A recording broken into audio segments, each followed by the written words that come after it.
Africa's rainforests have traditionally protected the continent from the harsh realities of nature. Much of our planet's supply of nitrogen and oxygen come from these forests. The balance of nature is crucial, but we violate it almost casually.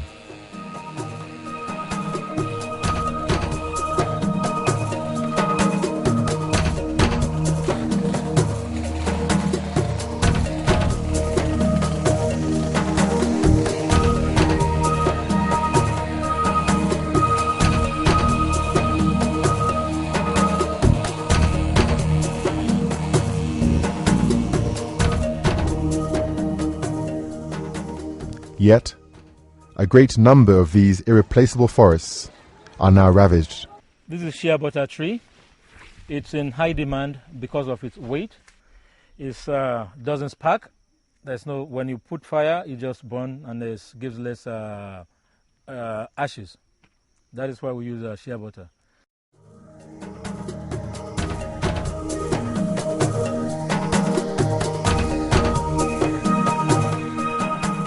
In many places, lumber companies are destroying virgin forests for pure personal financial reasons.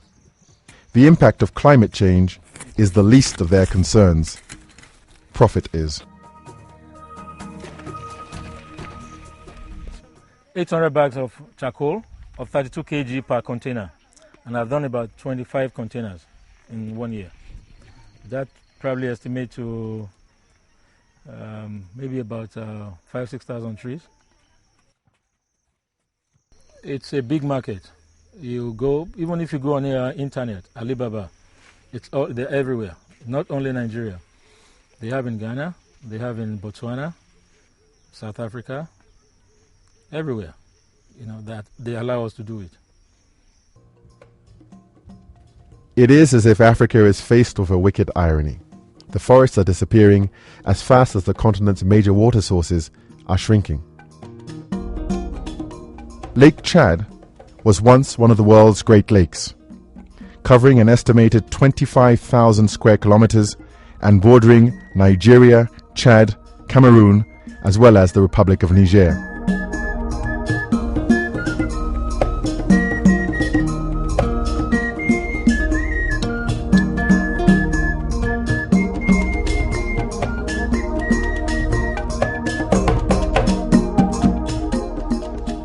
More than 30 million people depend on it for livelihood and sustenance.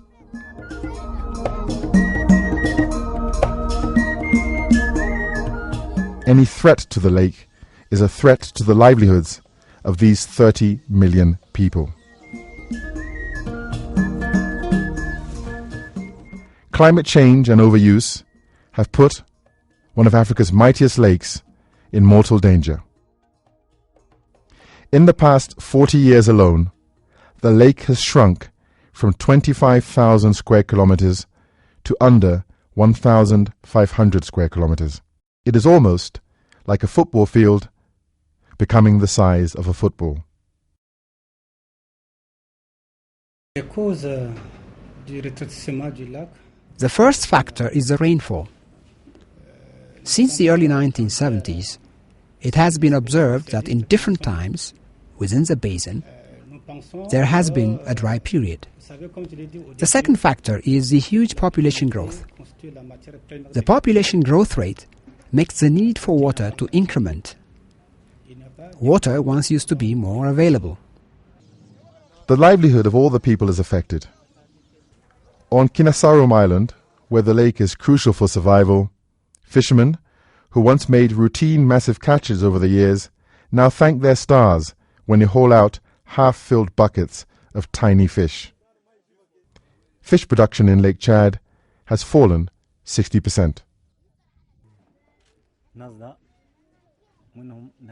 When the water level was very good, Lake Chad was enough to support my family. I have a family of 16 children, and with annual revenue of 1.7 to 1.8 million CFA franc, I had no problem maintaining my family for not less than 8 months per year. But now, the water level is drastically reduced. The annual revenue generated is no more than 600,000 CFA franc. Reeds and floating vegetation are everywhere on the lake, choking the water. A well is now sunk, and children now play where the lake used to be. Indeed, this island of 6,000 people was not always this size. It has gotten bigger as Lake Chad has shrunk. The sand dune is overflowing towards the lake area as the desert continues to expand inch by inch. Africa does not produce any significant amount of greenhouse gases, but its lakes and rivers are drying up, aggravating food insecurity and health problems. Regarding actions which have been taken by the countries of Lake Chad Basin, there is a study that's going on now, feasibility study on the possibility of transferring some quantity of water from Ubangi River, which is a tributary of the Congo Basin.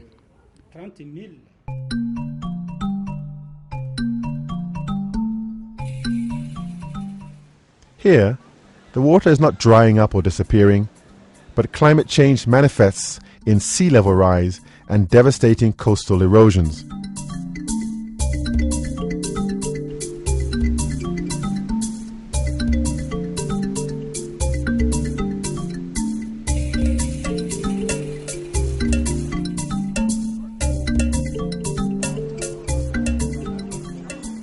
If you want to know the future of many coastal cities in West Africa, go to Keta, a community in the Volta region of Ghana. Keta was an important trading post between the 14th and late 20th centuries.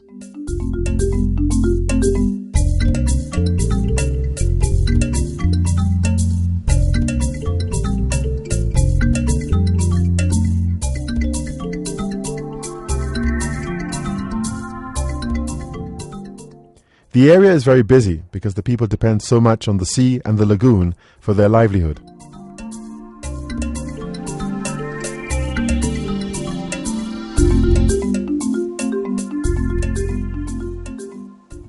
Keta is a coastal community.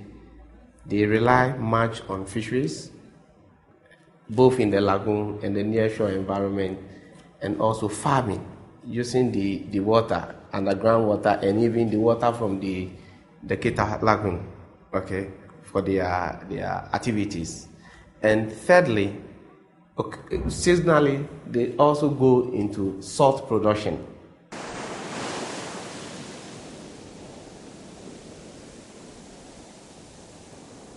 The inhabitants of Keta remember when the beach was 2 miles away into the sea.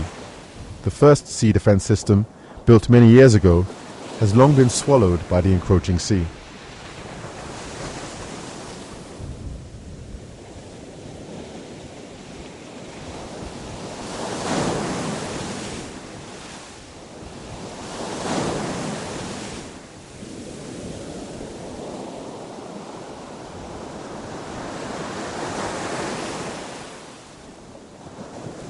The rising sea level and frequent waves are a threat to the fishermen, who are entirely dependent on the water.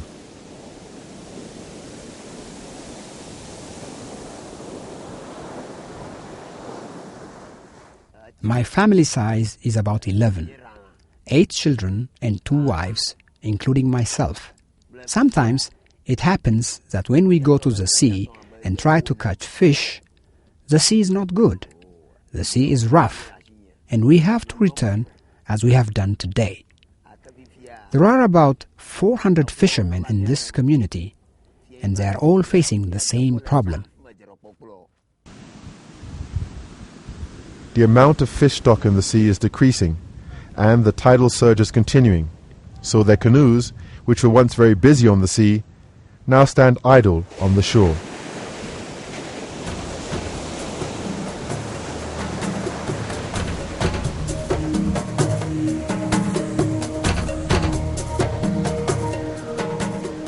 Today, Keta is mercilessly battered by strong waves and a sea level rise, which have displaced over 30,000 people in 12 communities.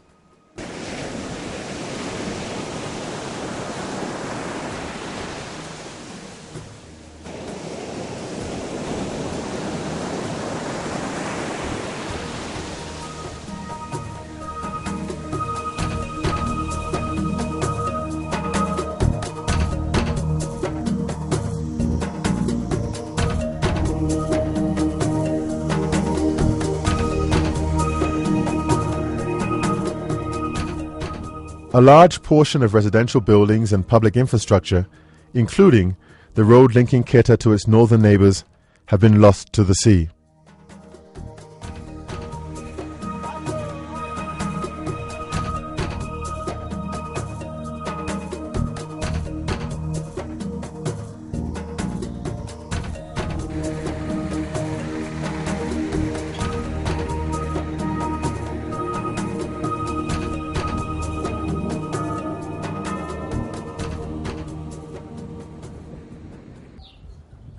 This fort was put out by the Danish Norwegians in 1784. And because this place is nearer to Togo and Benin, greater number of slaves were purchased from Togo, Benin, and they were kept over here. So the sea destroyed a lot of buildings, monumental buildings and private houses. We have the AME Zion schools, which were first to be destroyed. We have the Bremen Mission, a lot of post office, hospital, all those things gone to the sea.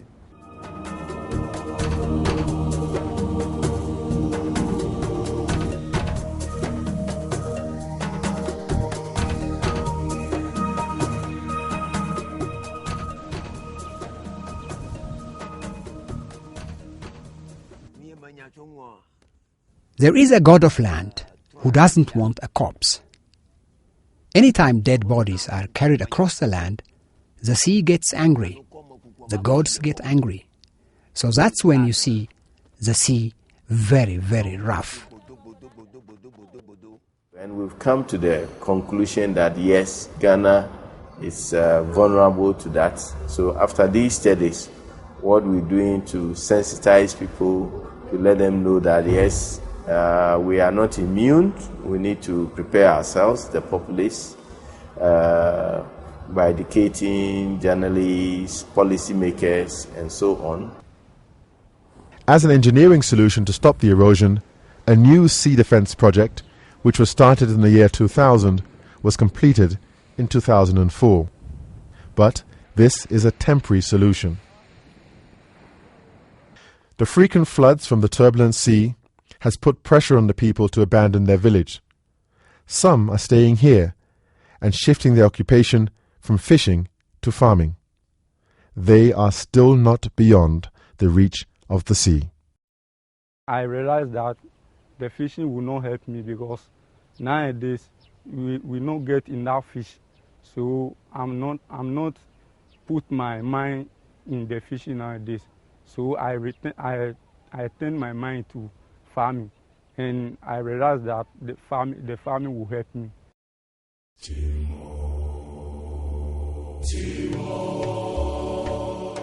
In many African countries, there are people like the Egun community of Makoko in Lagos, Nigeria, who are completely dependent on water for their livelihood.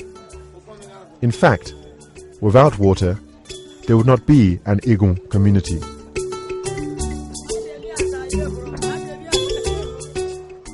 It's a way of life, and the people who grew up here has nothing to do with planet, burning, fire, outrage, and nothing. Because way of life, yeah, but people don't hear so. This naturality, way of living. And people have been living here over 200 years ago. So here, no problem. As you know, the French would say, c'est pas problem. But what if what is happening to Keta in Ghana comes to Makoko in Lagos? Scientists say it is only a matter of time. For now, the lagoon on which the Egon depend appears safe and calm. But what the future holds for this community, nobody knows. We need to, together, collectively, now start to struggle, battle to save this earth. We must start to make it more natural. The more trees we have around the world, the better for this world. The better for you, the better for me, the better for our children yet unborn. People have come together. We save our land, save our land.